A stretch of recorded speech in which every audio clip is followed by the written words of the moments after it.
We've had a number of substantive discussions with the Iranians. That's the good news. The bad news is that we have not reached an agreement, and I think that's bad news for Iran much more than it's bad news for the United States of America. ইসলামাবাদের দীর্ঘ প্রতীক্ষিত America Iran শান্তি বৈঠক কোনো সিদ্ধান্ত ছাড়াই শেষ হলো। মধ্যপ্রাচ্যের রক্তক্ষয়ী সংঘাত থামাতে যে আলোর রেখা দেখা গিয়েছিল তা আপাতত নিভে গেল। তেহরান সরাসরি অভিযোগ করেছে ওয়াশিংটনের অযৌক্তিক আবদার এই অচলাবস্থার মূল কারণ। ২১ ঘণ্টা ধরে রুদ্ধদ্বার কক্ষে চলেছে স্নায়ুর লড়াই। পাকিস্তানের রাজধানী ইসলামাবাদে মুখোমুখি বসেছিলেন দুই পক্ষের প্রতিনিধিরা, কিন্তু শেষ রক্ষা হল না। ইরানের রাষ্ট্রীয় সংবাদ মাধ্যম IRGC সাফ জানিয়ে দিয়েছে, জাতীয় স্বার্থ বিসর্জন দিয়ে মার্কিন চাপ মেনে নেওয়া তাদের পক্ষে অসম্ভব।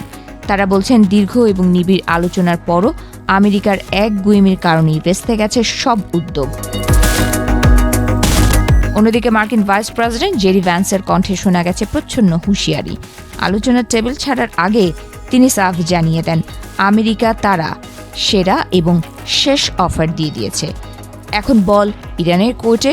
ভ্যান্সের স্পষ্ট কথা, ইরান আমাদের শর্ত মানেনি, আর এই ব্যর্থতা আমেরিকার চেয়ে ইরানের জন্যই বেশি খারাপ খবর বয়ে আনবে। আমেরিকার মূল দাবি ছিল একটি, ইরানকে স্পষ্টভাবে অঙ্গীকার করতে হবে যে তারা কোনোভাবেই পারমাণবিক অস্ত্র তৈরি করবে না। জেরি ভ্যান্স বলেন, প্রেসিডেন্ট ট্রাম্পের মূল লক্ষ্যই ইরানকে পরমাণু অস্ত্র থেকে দূরে রাখা।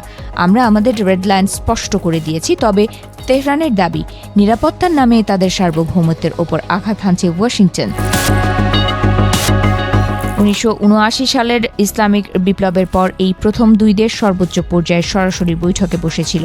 মার্কিন দলে ছিলেন জেরি ভ্যান্স, স্টিভ উইটকফ এবং প্রেসিডেন্টের জামাতা জারেড কুশনার।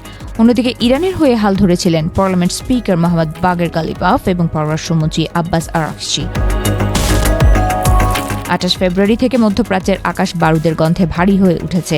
ইসরায়েল ও মার্কিন বাহিনীর অতর্কিত হামলায় ইরানের সর্বোচ্চ নেতা আলী খামেনি সহ শীর্ষ নেতৃত্বের মৃত্যুর পর পরিস্থিতি নিয়ন্ত্রণের বাইরে চলে যায়। পাল্টা জবাবে ইরানও ইসরায়েল ও উপসাগরীয় অঞ্চলের মার্কিন ঘাঁটিতে মুহুর্মুহু হামলা চালায়। হাজার হাজার মানুষের প্রাণহানি এবং ধ্বংসলীলার মাঝে গত মঙ্গলবার ডোনাল্ড ট্রাম্প ২ সপ্তাহের যুদ্ধবিরতির ঘোষণা করেছিলেন। আশা করা হয়েছিল ইসলামাবাদের এই বৈঠক হয়তো চিরস্থায়ী শান্তির পথ দেখাবে, কিন্তু ২১ ঘণ্টার ম্যারাথন আলোচনা শেষে শান্তির পরিবর্তে নতুন করে সংঘাতের দামামা বাজতে শুরু করেছে। ইসলামাবাদ থেকে বিদায় নেওয়ার সময় মার্কিন প্রতিনিধি দল অত্যন্ত কঠোর অবস্থান প্রকাশ করেছে। ভাইস প্রেসিডেন্ট জানিয়েছেন, আলোচনার মাঝপথে তিনি অন্তত ৬ বার প্রেসিডেন্ট ট্রাম্পের সঙ্গে কথা বলেছেন, অর্থাৎ আলোচনার প্রতিটি মোড় সরাসরি নিয়ন্ত্রিত হচ্ছিল হোয়াইট হাউস থেকে। কিন্তু ইরান তাদের প্রতিরক্ষা কৌশল থেকে এক চুলও সরতে রাজি হয়নি। এখন প্রশ্ন উঠছে, এই ব্যর্থতার পর কি হবে? ২ সপ্তাহের যুদ্ধবিরতির মেয়াদ ফুরিয়ে এলে কি তবে আবার আকাশ চিরে নামবে মিসাইল, নাকি শেষ মুহূর্তে আবার কোনো কূটনৈতিক চাল দেবে দুই পক্ষ?